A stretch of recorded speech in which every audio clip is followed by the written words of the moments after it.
आज हम आपको बताएंगे महाभारत के सबसे ताकतवर पात्र और पांचों पांडवों में सबसे बलशाली भीम से जुड़ी एक घटना के बारे में, जिसे सुनकर आप खुद हैरान हो जाओगे। सब्सक्राइब कीजिए divine details of India channel को और बेल आइकन को दबाइए हमारी लेटेस्ट ज्ञानवर्धक वीडियो सबसे पहले देखने के लिए। महाभारत काल में महाराज पांडु और महारानी कुंती के द्वितीय पुत्र अति बलशाली भीम और राक्षसों के राजा हडिम्ब की बहन हिडिंबा, इन दोनों के विवाह की कोई कल्पना भी नहीं कर सकता था, क्योंकि भीम मनुष्य थे और हिडिंबा राक्षस प्रजाति से संबंध रखती थी। लेकिन परिस्थितियां कुछ ऐसी बनी कि इनका विवाह हो गया।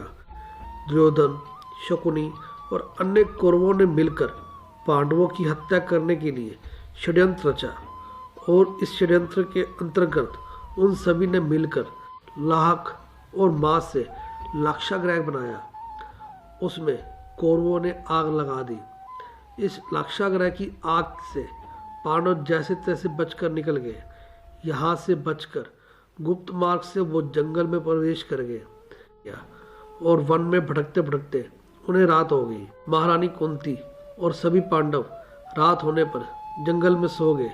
लेकिन सभी की सुरक्षा को ध्यान में रखते हुए पांडु पुत्र भीम पहरा देने लगे।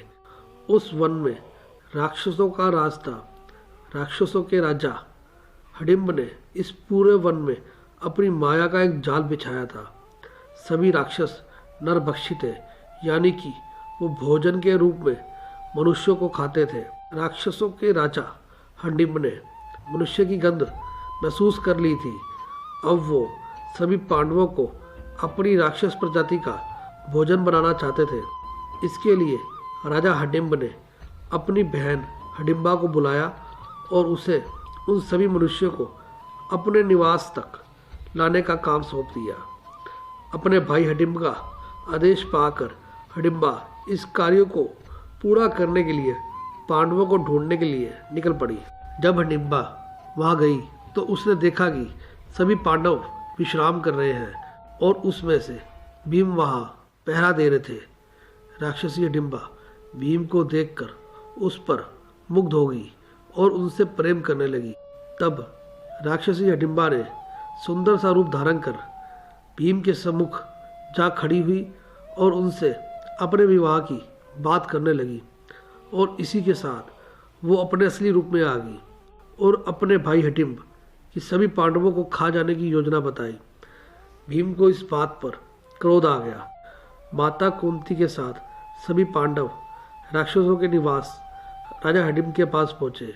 लेकिन जैसे ही उसे पता चला कि हिडिंबा भीम से प्रेम करने लगी है और उससे विवाह करना चाहती है, तो हिडिंब क्रोधित हो गए और उन्होंने भीम को युद्ध के लिए ललकारा। भीम और हिडिंब के बीच भयानक युद्ध हुआ, जिसमें भीम जीत गए। इस युद्ध में भीम ने हिडिंब का वध कर दिया और इस प्रकार भीम विजय घोषित हुए। भीम इतने क्रोधित थे कि वो राक्षसी हिडिंबा को भी मार देना चाहते थे, परंतु ज्येष्ठ पांडु पुत्र युधिष्ठिर के समझाने पर भीम का क्रोध शांत हुआ और उन्होंने हिडिंबा को छोड़ दिया। राक्षसों की परंपरा के अनुसार जो व्यक्ति राक्षसों के राजा को मारता है, उसका विवाह राक्षस राज की बहन या बेटी से किया जाता है और वह व्यक्ति राक्षसों का राजा बन जाता है। ऐसी बात सुनकर माता कुंती और भीम ने इसे अस्वीकार कर दिया। इस विवाह को मना करने के पीछे कारण था कि हिडिंबा और भीम दोनों अलग अलग प्रजातियों से थे। एक मनुष्य था तो दूसरा राक्षस।